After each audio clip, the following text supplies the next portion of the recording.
What type of plane is this?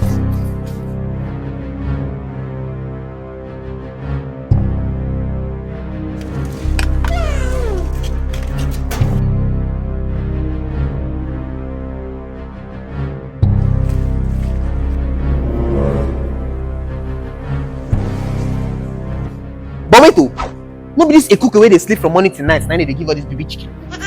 Na him oh. You see this dog? He no deserve this meat at all because he no dey work anything for this compound.